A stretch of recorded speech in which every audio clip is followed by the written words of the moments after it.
sitcom needs to be relatable, its characters familiar, as a television series is a commitment of several years of the audience's life. A sitcom often mirrors the lives of the audience, and because of this, the characters are often members of the lower economic classes, waged or salaried workers, laborers, and those performing essential duties while on the low rung of the ladder. Some sitcoms in which classes featured lean in heavily on the social concerns of the lower classes more than the economic concerns, and some barely mention either. The series that do reference economic concerns do so at their own risk, as poverty is not inherently funny. Married with Children was the rare sitcom that frequently referenced the family's poverty but often blamed the Bundy family's circumstances on the fact that Al married Peg, or on customers making Al's occupation as shoe salesman so painful, or, at least in one case, on a curse. Home Improvement had the flavor of a working-class series, but without the economic concerns. Tim fancied himself a man's man blue-collar hero, bathed in a romanticized laborer's masculinity while maintaining local celebrity status and a house in the suburbs. The Simpsons only glibly mention the family's occasional economic concerns, often to the point of parody, in which Homer is able to land many different occupations, some of them high-paying, over the course of the series' now infinite run. Some working-class television series have the relatable family patriarch as a police officer, which muddies the waters of class conflict further. Sitcoms balance relatability with aspiration. Characters need to have enough in common with the audience for them to relate to them, but not so much that the audience's stresses and concerns play out with too much familiarity on the television screen. Sitcoms traffic in comedy, and poverty is not funny. And then there's Bob's Burgers, a long-running television comedy in which virtually everything that happens is seen through the lens of the family's ongoing economic concerns. The series stars Bob Belcher, the owner of Bob's Burgers, a fairly unsuccessful burger restaurant, or slop shop, as the children mockingly declare, Linda, the wife of Bob and unpaid worker at the restaurant, and their children, Tina, Jean, and Louise, all three unpaid workers at the restaurant where they work after school. It is unclear exactly how much money Bob makes, the expenses of Bob's Burgers, the expenses of 3 children, and the cost of the rent in the apartment above the restaurant where they live, but the series makes it clear in almost all of its 194 episodes that the restaurant is not popular, the family is constantly behind on bills, always late on paying the rent, and unable to provide much for their children. While many comedies shy away from this, Bob's Burgers consistently references the family's poverty. Wow, this is nice. I feel really poor right now. Yeah. This is weird. Let's go home, live our lives the best we can. I mean, we're poor, but we're happy. Binders, Lynn. They put them in binders this year. I think we need to explain to them what poor means. The series actually uses the word poor on a regular basis, anathema in sitcoms. In addition to these references, episodes often center around Bob trying to dig his family out of poverty or trapped in situations caused by their poverty. In Season 1, Episode 6, Bob takes a second job as a cab driver at night while working in the restaurant during the day. In Season 1, Episode 7, Linda turns their cramped apartment into a bed and breakfast. In Season 1, Episode 12, Bob laments that his burger restaurant is struggling because he lives in a seafood town that hails the annual Lobster Fest as its biggest event. The series often references movies that have working-class economic concerns, such as Season 2, Episode 1, which recounts the events of The Goonies, or Season 2, Episode 2, which recounts the events of Dog Day Afternoon. Bob's efforts to increase traffic to his restaurant often blow up in his face, such as in Season 2, Episode 4, in which Bob buys an arcade game that eventually mocks him in his own restaurant. Or in Season 2, Episode 5, in which Bob buys the cheapest vehicle possible to supplement his income with a food truck. These are only a few examples, and only in the first 2 of the series' 10 seasons so far. In addition, most of the family's rivalries and personal relationships are shaped through class. Tina's primary rival throughout the series is Tammy, a popular girl who transferred to Wagstaff School in Season 2, Episode 8. Tammy is spoiled and is a bad influence on Tina, but the conflict is more that of personality than class until Season 4, Episode 13, in which Tammy refuses to invite Tina to her elaborate and expensive bat mitzvah. Louise convinces the party planner to no longer be Tammy's subject, and Tina steps in, takes over the party, and makes it more fun for everyone, while Tammy is stuck in a giant representation of her own head, towering above the partygoers. The imagery is not subtle. Tammy is, perhaps, not as rich as she believes herself to be, as Season 6, Episode 10 reveals that her parents must have lied to her about Wagstaff being a private school when it is, in fact, a public school. Tina's most notable relationship is with Jimmy Jr., the son of Jimmy Pesto, Bob's most immediate economic rival. Jimmy Pesto is the owner of an Italian restaurant across the street. Bob is simple, honest, and poor, whereas Jimmy Pesto is flashy, dishonest, and successful. Jimmy is not actually Italian, but changed his name to fool his customers about the authenticity of his restaurant. Jimmy is not rich, but his restaurant is successful, placing him in the middle class or perhaps even upper middle as a business owner with real paid workers. Jimmy consistently mocks Bob through classist insults about their comparative levels of success and the family's poverty. Bob's Burgers confronts the myth of meritocracy. Many episodes remark on the fact that Bob makes excellent burgers at affordable prices. Season 5, Episode 5 shows how much craft Bob puts into his work, competing for the title of Best Burger. However, Bob is consistently outclassed by Jimmy Pesto, who uses low-quality horse meat, mostly uses frozen food instead of fresh food, and doesn't know nearly as much about food preparation as Bob. Another rival who is shaped through class is Randy, a filmmaker who first threatens to put Bob out of business for serving hamburgers, then rivals Bob with a successful food truck, and is generally a thorn in Bob's side. Randy is a trust fund kid, a fail son of some unexplained fortune. How do you... Oh, right, you're a trust fund kid. We prefer the term lucky baby duckies.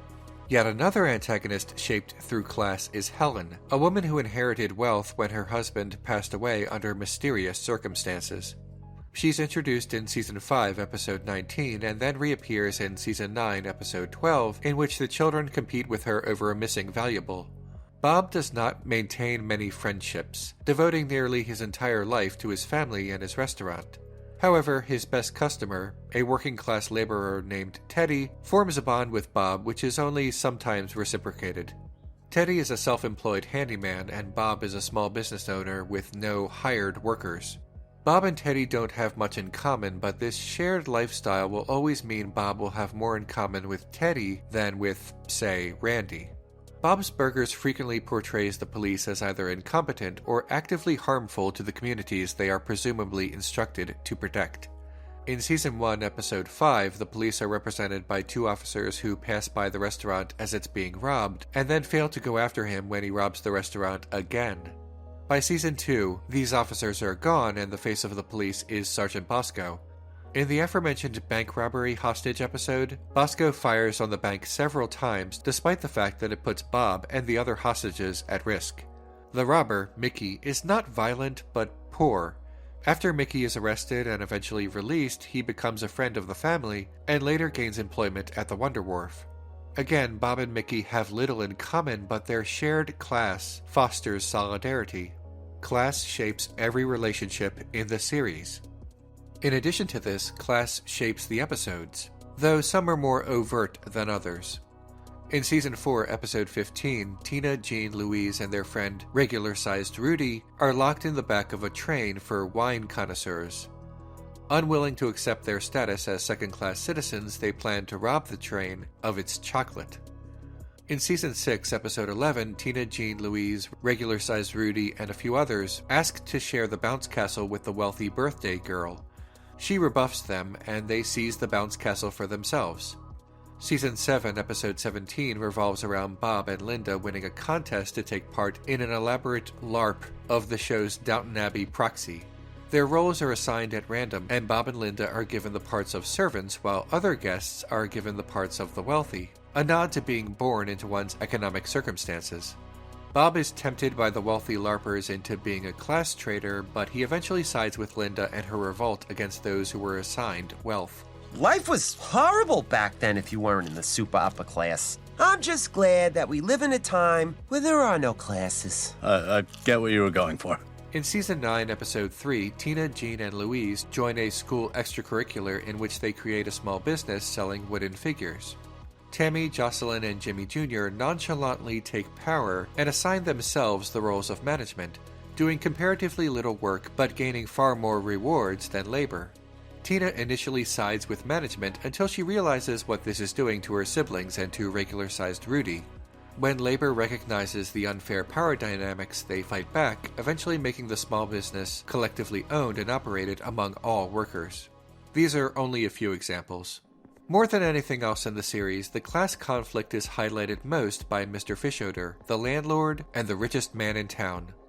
Mr. Fischoeder is not just the antagonist of one episode, but the primary antagonist of the series, positioning class conflict as an inescapable aspect of every episode of Bob's Burgers, regardless of whether or not Mr. Fischoeder appears, because the Belchers are always living and always working on their rented property. Rent-seeking is as unjustified as leeching the profits of labor from the workers. A rental property is not simply something someone owns that others want to buy. It is something someone privately owns that the entire community needs to live, and that cannot be realistically used only by the owner. The series humanizes Fischoeder from time to time, but the belief that rent is exploitation is not a personal jab at individual landlords, but a condemnation of the practice.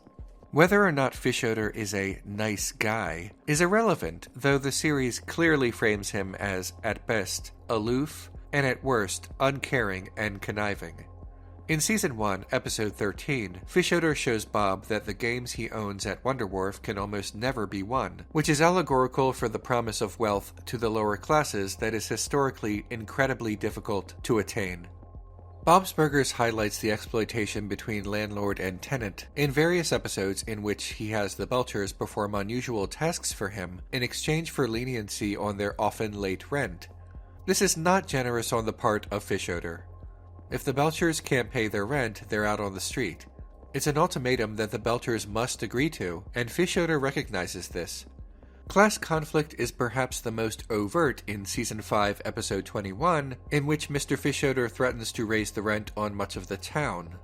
Bob organizes a rent strike and marches to Mr. Fischoeder's mansion. Fischoeder does what those with power and wealth always do: divide the working class against itself. He organizes a water balloon fight, with the winner receiving several months' free rent and the loser suffering through the raised rent. The town briefly goes along with it. Basically, capitalism brain. The idea that instead of organizing to avoid everyone being exploited, some will focus on the extremely unlikely chance of becoming the exploiter. In the end, the town recognizes this, organizes against Mr. Fischoeder, and Bob convinces him to keep the rent as is. A small victory. Bob's Burgers has a lot of humanity to it. A lot of talk of the common good. Rarely punching down. Fairly inclusive. And largely avoids the faux edginess that has plagued other animated comedies and has engendered unpleasant fan bases. Faux edginess is not bold. Bob's Burgers is bold because it has the audacity to talk about concerns of the poor in a way that does not shy away from that word, and does not shy away from who maintains economic disparity. That may or may not be the goal of the series or the intention of the writers, but in an attempt to make the series relatable, it has done just that. Marshmallow in the house. Now put a burger in my mouth. Oh, hey, Marshmallow. Tall, dark, and handsome. That settles it. Mom's psychic. No, she isn't. Marshmallow isn't handsome. She's beautiful. Blush. Tomato, potato, Dad. What's your special power? I can crack anyone's back. Bob, come here. All right, just this once.